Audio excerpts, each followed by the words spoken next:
আলামিন সালাতু ওয়াসসালামু আলা সাইয়্যিদিল মুরসালিন ওয়া আলা আলিহি ওয়া আসহাবিহি আজমাইন। আউযু বিল্লাহি মিনাশ শাইতানির রাজিম। বিসমিল্লাহির রহমানির রহিম। আঞ্জুমানে খেদমতে কুরআন সিলেটের উদ্যোগে সাংবাদিক ভাইদেরকে নিয়ে আজকের এই প্রেস ব্রিফিংয়ে উপস্থিত আছেন আঞ্জুমানে খেদমতে কুরআনের সম্মানিত সভাপতি, সম্মানিত সহ সভাপতিবৃন্দ, সম্মানিত সেক্রেটারি সহ অন্যান্য নেতৃবৃন্দ, আমার সামনে উপস্থিত জাতির বিবেক সাংবাদিক ভাইরা, আসসালামু আলাইকুম রহমতুল্লাহ। আমি আল্লাহ রব্বুল আলমিনের শুকরিয়া আদায় করছি সর্বপ্রথম এই জন্যে, আজ থেকে 1 মাস আগে একটি বাস্তবায়ন কমিটি এবং তার আন্ডারে আরও 11টি উপকমিটি নিয়ে আজকের এই মাঠে আগামীকাল থেকে শুরু হওয়া আগামী 9, 10 এবং 11 জানুয়ারি থেকে শুরু হওয়া তাফসিরুল কুরআন মাহফিলের কাজ আমরা শুরু করেছিলাম। দীর্ঘ 1 মাস নিরলসভাবে প্রচেষ্টার পরে আজকে আল্লাহর উপর ভরসা করে আমরা একথা বলতে পারি যে আগামীকালের তাফসির মাহফিলের জন্য আমাদের সিলেট এমসি কলেজ মাঠ এখন পুরোপুরি প্রস্তুত। এজন্য আমি সর্বপ্রথম আল্লাহ রাব্বুল আলামিনের শুকরিয়া আদায় করছি।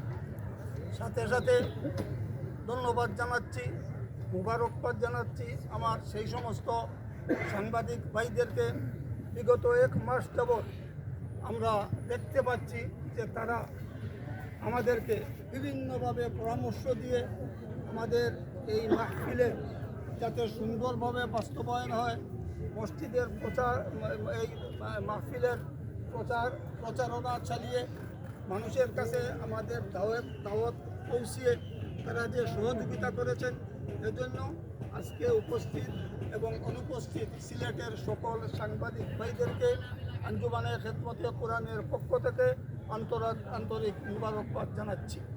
সম্মানিত সাংবাদিক বন্ধুগণ, আমি আগেই বলছি যে আমরা 11টা উপকমিটির মাধ্যমে আমরা কাজ শুরু করেছিলাম। আপনারা জানেন আমরা সর্বপ্রথম কাজ শুরু করেছিলাম সিলেট আলিয়া মাদ্রাসাকে সামনে রেখে, কিন্তু আজহারি সাহেবের এই মাহফিলে উপস্থিত হবেন এই সংবাদ প্রচারিত হওয়ার পরে শুধু সিলেট বিভাগ নয়, দেশের বিভিন্ন এলাকা থেকে যেভাবে আমরা উৎসাহ উদ্দীপনা, যেভাবে আমরা প্রেরণা পেয়েছি, মানুষ যেভাবে আসার জন্য আমাদের দাওয়াত কবুল করেছেন এবং আমাদেরকে উৎসাহিত করেছেন, আমরা চিন্তা করে দেখলাম সিলেট আলিয়া মাদ্রাসা মাঠে আমরা মাহফিল করতে পারবো ঠিকই, কিন্তু সেখানে যদি আমরা মাহফিল করি তাহলে আমরা যে লোক সমাগম আশা করছি, এ ধরনের লোক সমাগম যদি হয় তাহলে সিলেট আলিয়া মাদ্রাসাতে সেই লোক সমাগম সংকুলান হবে না। মাহফিল হয়তো একটা হয়ে যাবে, কিন্তু সেখানে মানুষের কষ্ট হবে, মানুষের দুর্ভোগ হবে। আমরা আঞ্জুমানে খেদমতে কুরআন তাৎক্ষণিকভাবে বৈঠকে বসে সিদ্ধান্ত নিলাম যে আমরা তাফসির মাহফিল মানুষকে কষ্ট দিয়ে, মানুষকে দুর্ভোগ দিয়ে আমরা তাফসির মাহফিল করতে চাই না। এজন্য শহরের অদূরে এমসি কলেজের এই বিশাল মাঠে আমরা তাফসির মাহফিল করার সিদ্ধান্ত নেই। আপনারা অবশ্যই এটা জানেন যে সিলেট আলিয়া মাদ্রাসার যে মাঠ, সেই মাঠ থেকে আজকের এই এমসি কলেজের এই মাঠ প্রায় 8 ফুট বড়। এই বিশাল মাঠে তাফসির মাহফিলের এই প্রস্তুতি আমরা সম্পন্ন করতে আমাদের অনেক কাঠখড় পোড়াতে হচ্ছে, অনেক কষ্ট হয়েছে। সিলেটের ধর্মপ্রিয় মানুষ আমাদেরকে সহযোগিতা করেছেন, আপনারা সাংবাদিক ভাইরা আমাদেরকে সহযোগিতা করেছেন।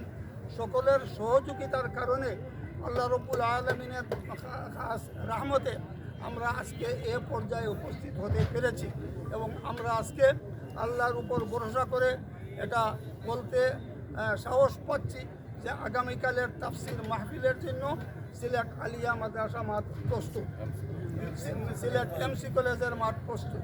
প্রিয় সাংবাদিক ভাইরা, আমরা আল্লাহর উপর ভরসা করে, আল্লাহর উপর তাওয়াক্কুল করে আমাদের ক্ষমতা অনুযায়ী, আমাদের সকল সামর্থ্য অনুযায়ী আমরা আমাদের সকল যতটুকু আমরা আমরা আমরা সম্ভব আমরা কাজ করে এই মাঠকে প্রস্তুতের জন্য, এই মাঠকে মাহফিলের জন্য প্রস্তুত করেছি। আমাদের অবশ্যই ত্রুটি বিচ্যুতি হবে বা হয়েছে, এজন্য আল্লাহর কাছে মাফ চাচ্ছি। এবং বিশেষ করে আপনারা সাংবাদিক ভাইয়েরা এখানে এসেছেন, আমরা বিগত দিনেও আপনারা আমাদেরকে যে সহযোগিতা করেছেন, আগামী দিনেও